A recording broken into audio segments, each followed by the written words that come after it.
Okay, we are now recording, and I'd like to welcome you and thank you for joining us during Transfer Outlook 2021 for the section on service to school and exploring some of the facets of the transition to higher education for individuals who have prior military service or military affiliation.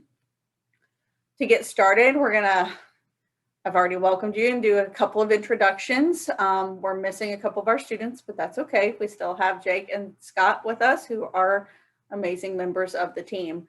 I'm Jennifer Coffey, Program Director of Student Veteran Services at Appalachian State University. I've been working with military affiliated students for nearly 11 years now and have really seen the gamut of the transition experience with regard to challenges and successes. Scott,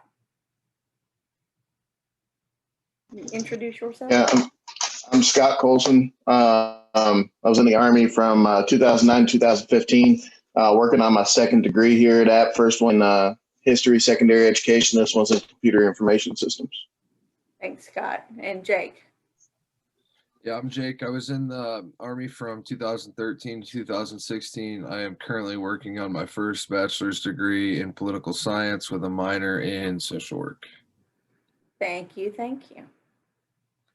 All right.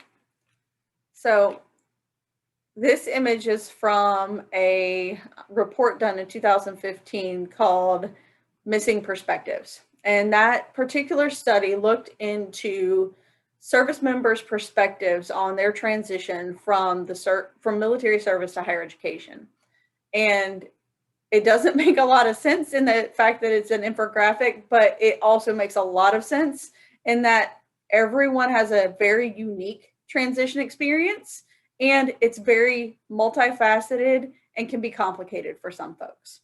I thought it was a good kind of visual aid for what folks experience as they transition from service to school to employment.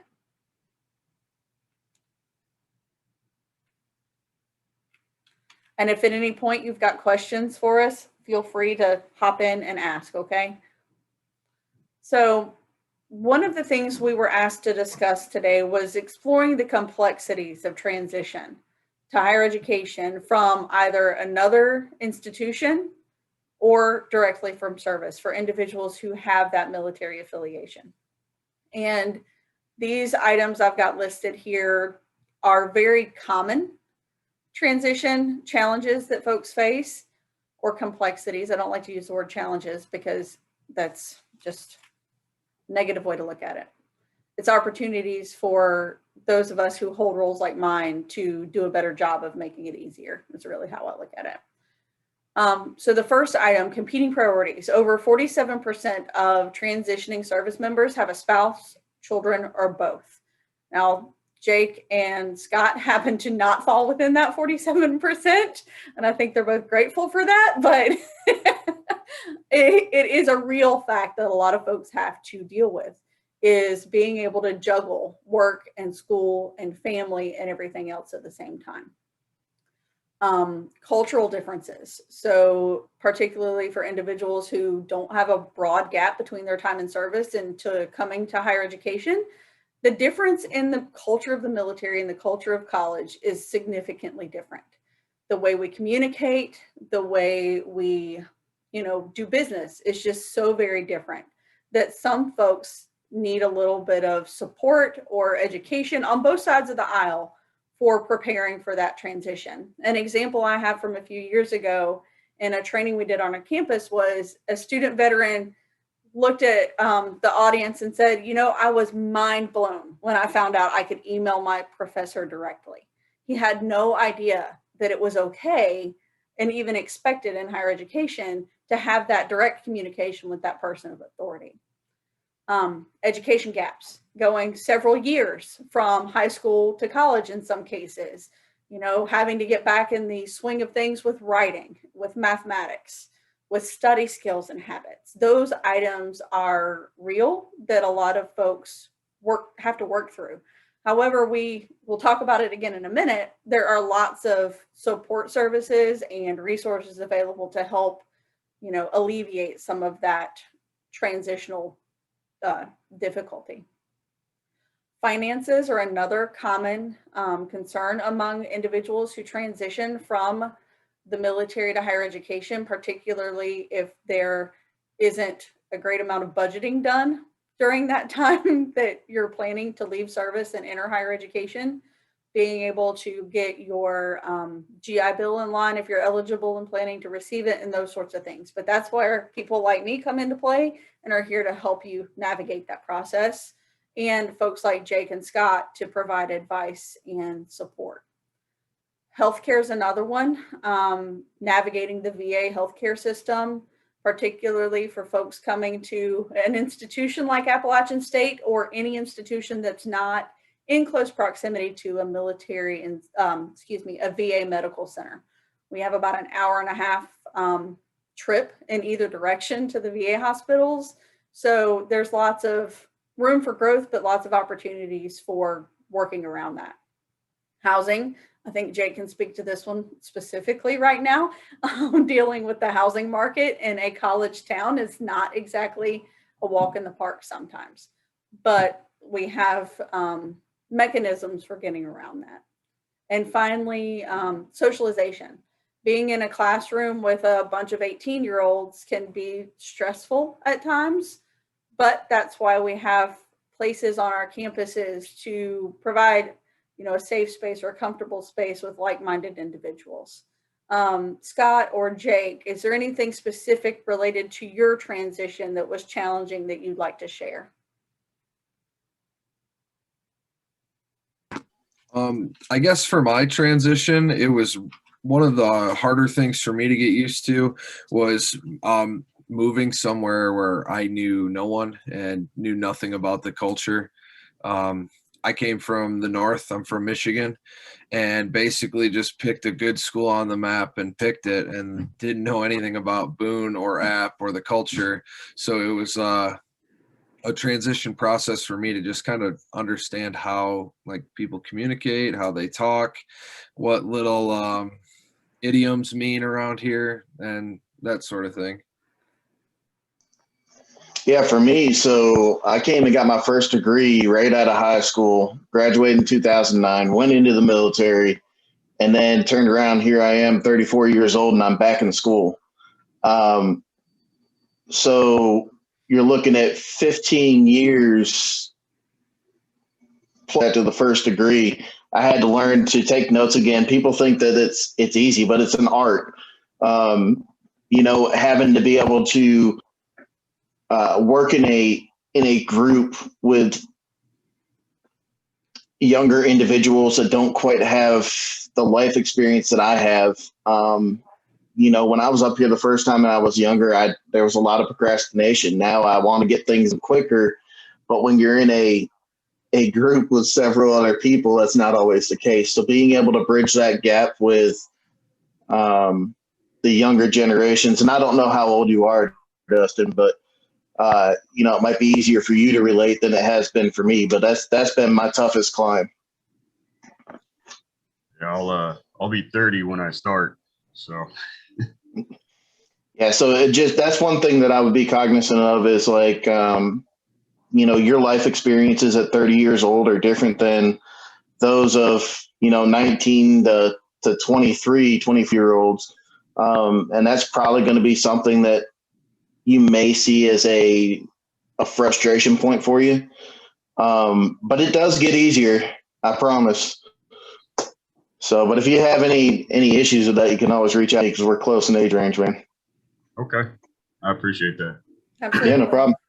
And what I like to preach to campus is that those individuals who may not be 18 to 22 add value to that classroom because of those different experiences, but to not make it an expectation that you have to share. If you're in a situation where you're comfortable with it, then absolutely take that opportunity to educate your faculty member or your classmates, because, one thing that I really tell them is for particularly individuals who've served, you may have been places and seen things, positive or negative, that a traditionally aged student will never have the opportunity to understand. And if there's an opportunity to share about it in a way that you're comfortable with, you're giving them a chance to learn something that they may never have a chance to learn.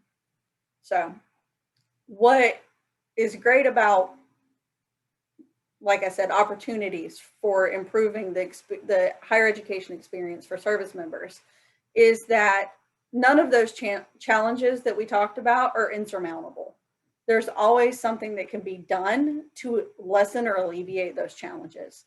I kept these lists really generic because we weren't sure, if we had folks coming to this session that we're going to attend East Carolina versus Appalachian versus UNC Charlotte versus, a university in Colorado. So what I want to share, though, is that these generic items are replicated in every area. School personnel like myself, like Scott and Jake, who happen to work in the Student Veteran Resource Center with me. Our job, and like Jane, who's our silent partner in this session today, our job, and for me and for many others who hold roles like mine, our passion is to support service members as they're getting their education and giving back to those who have given. So whatever institution it is you select, seek out the individuals who hold the roles of school certifying official, program director of student veteran services, military transfer liaison, any of those, jobs that include a military lens. Those people are going to be your best allies on campus and are going to take the time and effort to make sure that you have what you need. Institutions with student veteran resource centers or lounges are also highly recommended. Like I mentioned before, having that quote unquote safe space where you're in a place with folks who have that shared experience is hugely beneficial. I think it's one of the best things our institution ever did was to finally have a center open back in 2016. Student veteran associations, that's going to look different on every single campus, but that group of individuals build community, they do fundraising, they give back to the community, they have fun times at tailgates, probably funner than they should, but it's all about having that group of individuals with shared experiences, or those of us who care a lot about those folks, spending time together and enjoying one another's companies. Those associations also offer opportunities for professional development. It's more beneficial for certain degree fields, particularly those in business or those folks who are going into politics, like Jake and his political science degree, because the Student Veterans Association, Student Veterans of America is a national association that many colleges and universities have a local chapter, but they do a national conference every year with opportunities for networking and building opportunities for internships and future jobs. So there's lots of value added to being a part of that association on your campus. Veteran service officers are folks that work in the county or area in which you live and are typically employed by the state. In Watauga County, our person is named April. She is unbelievably amazing.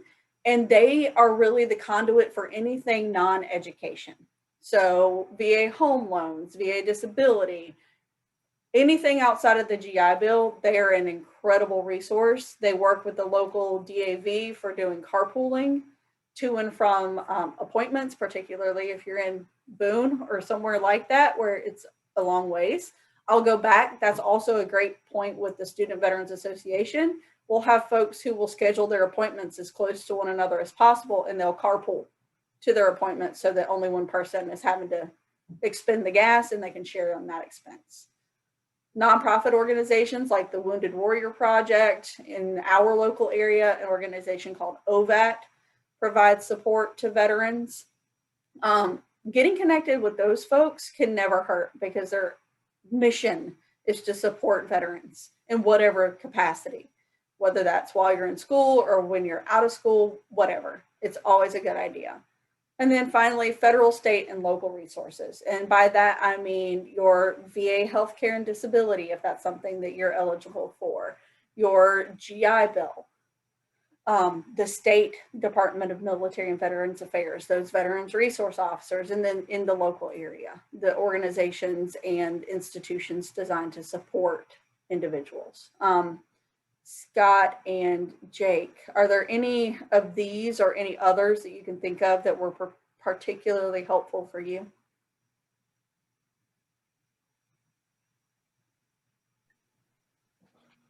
I guess for me, like I said, transitioning to a school in a community where I didn't know a whole lot. Our resource center is awesome here at App. It's really connected me with a lot of people that I can rely on, I can trust, I can talk to about my issues. I've also gotten involved with Student Veterans of America. That's an organization that can be just about anything you want it to be.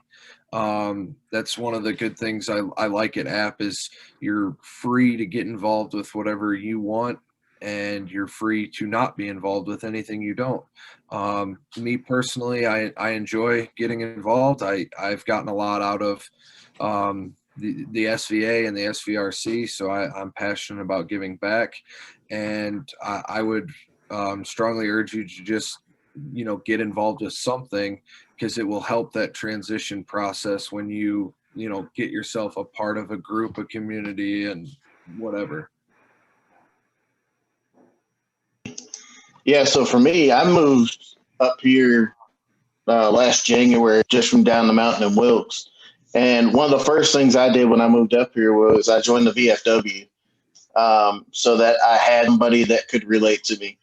And then COVID hit, and at 34, it's a little bit tough to get to know some people in college town because there's not many people that are your age. So being able to get into the Student Veteran Resource Center and start working there and joining the SVA has helped me meet a lot of people. And then out from that, it helped me branch to people who aren't military related, that have been able to, that I've been able to create friendships with as well. So definitely seek out, those veteran organizations like the SVA and at our SVRC, because it's not only going to link you with other veterans, it's also going to link you with people outside that veteran community, which is also a huge thing.